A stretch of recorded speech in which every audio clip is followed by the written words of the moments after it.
ముఖ్యమంత్రి చంద్రబాబు నాయుడు అధ్యక్షతన ఉదయం 11 నుంచి కూడా కేబినెట్ సమావేశం అయితే కొనసాగుతుంది. ప్రస్తుతానికైతే దాదాపుగా 31 అంశాలకు సంబంధించి ఈరోజు కేబినెట్ సమావేశం అయితే ఈరోజు ఈ యొక్క 31 అంశాలకు సంబంధించి అయితే ఆ కేబినెట్ సమావేశంలో చర్చించినట్లయితే మనకు ప్రధానంగా తెలుస్తుంది. ముఖ్యంగా ఏదైతే ముఖ్యమంత్రి అధ్యక్షతన జరిగినటువంటి ఈ కేబినెట్ సమావేశంలో దాదాపుగా మంత్రులందరితో హాజరయ్యారు. కానీ మరొక ఇద్దరు మంత్రులు మాత్రం డుమ్మా కొట్టినట్లయితే మనకు ప్రస్తుతానికి తెలుస్తుంది. ఏదైతే ప్రధానంగా ప్రధానమంత్రి ఏదైతే అమరావతి శంకుస్థాపనకు ఇచ్చేశారో ఇది రీస్టార్ట్ సంబంధించి ప్రధానమంత్రి విచ్చేస్తారు. దానికి ధన్యవాదాలు చెప్పే తీర్మానం కూడా ఈరోజు కేబినెట్ సమావేశంలో అయితే చర్చించడం ప్రధానంగా తెలుస్తుంది. అదే కాకుండా ఏదైతే 47వ సిఆర్డీఏ సమావేశంలో తీసుకున్నటువంటి అంటే మంత్రివర్గ ఉపసంఘంతో పాటు సిఆర్డీఏ అధికారులు తీసుకున్నటువంటి నిర్ణయాలన్నిటిపైన కూడా ఈరోజు కేబినెట్ సమావేశంలో ఆమోదించే అవకాశం అంశం అయితే కూడా కనపడుతుంది ప్రధానంగా. అవే కాకుండా ఏదైతే ఆపరేషన్ సింధూర్ పేరుతో ఈరోజు భారత ప్రభుత్వం పాకిస్తాన్ పైన జరుగుతున్న యుద్ధానికి సంబంధించి దేశవ్యాప్తంగా పలు రాష్ట్రాల్లో పాటు పలు ప్రాంతాల్లో ఏదైతే ఇప్పటికే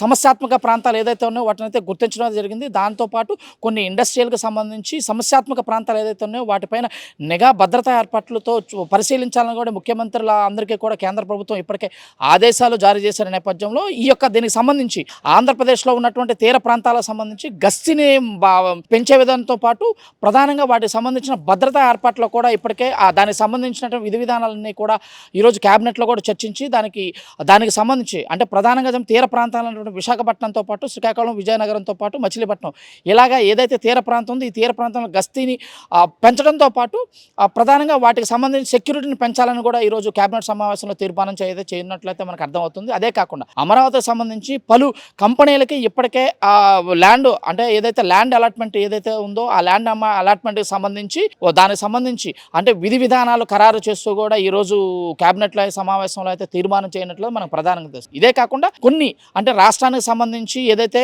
సూపర్ 6లో ఇచ్చిన పథకాలు ఇచ్చారో ఆ పథకాలకు సంబంధించి కూడా ముఖ్యమంత్రి ఇప్పటికే తల్లికి వందనంతో పాటు రైతు భరోసా ఏదైతే రైతులకు సంబంధించి పథకాలు ఏదైతే ఉన్నాయో ఆ పథకాలను ఈ నెలలోనే ఇవ్వాలి అని చెప్పేసి కూడా ముఖ్యమంత్రి చెప్పడం అయితే చూస్తాను. ఈ నేపథ్యంలో తల్లికి వందనంతో పాటు రైతులకు వేసేట రైతు భరోసా ఏదైతే ఉందో ఈ రైతు భరోసాకు సంబంధించి కూడా ఒకేసారి పేమెంట్ చేయాలా లేకపోతే విడతల వారీగా పేమెంట్ చేయాలనే విషయంపై ఇప్పటికే ఒక సుదీర్ఘమైన చర్చ చేసినటువంటి అధికారులు కానీ మంత్రులు కానీ వాటన్నిటికి సంబంధించి ఈరోజు తుది నిర్ణయం అయితే తీసుకున్నట్లు అయితే మనకు అర్థమవుతుంది. సూపర్ 6లో జరిగినటువంటి 2 పథకాలు వాటిని ఇవ్వాలి అని చెప్పేసి ఆలోచనతో కూడా వాటికి కార్యరూపం దాల్చి దాన్ని ఈ క్యాబినెట్లో ఆమోద ముద్ర వేయాలని చెప్పేసి కూడా ఈ రోజు అయితే ప్రధానంగా అయితే నడుస్తుంది. అదే కాకుండా ఏదైతే రాష్ట్రంలో ఉన్నటువంటి భద్రతా నియమాలు భద్రతకు సంబంధించి కానీ కొన్ని ఏదైతే తీసుకోవాల్సిన చర్యలకు సంబంధించి కానీ వాటిపైన సుదీర్ఘంగా ఈరోజు చర్చించి అధికారుల దగ్గర నుంచి కానీ ఇటు మంత్రుల దగ్గర నుంచి కానీ వాటికి సలహాలు తీసుకొని వాటికి ఆమోద ముద్రం కూడా వేయాలని చెప్తే క్యాబినెట్ అయితే తీర్మానం జరుగుతుంది.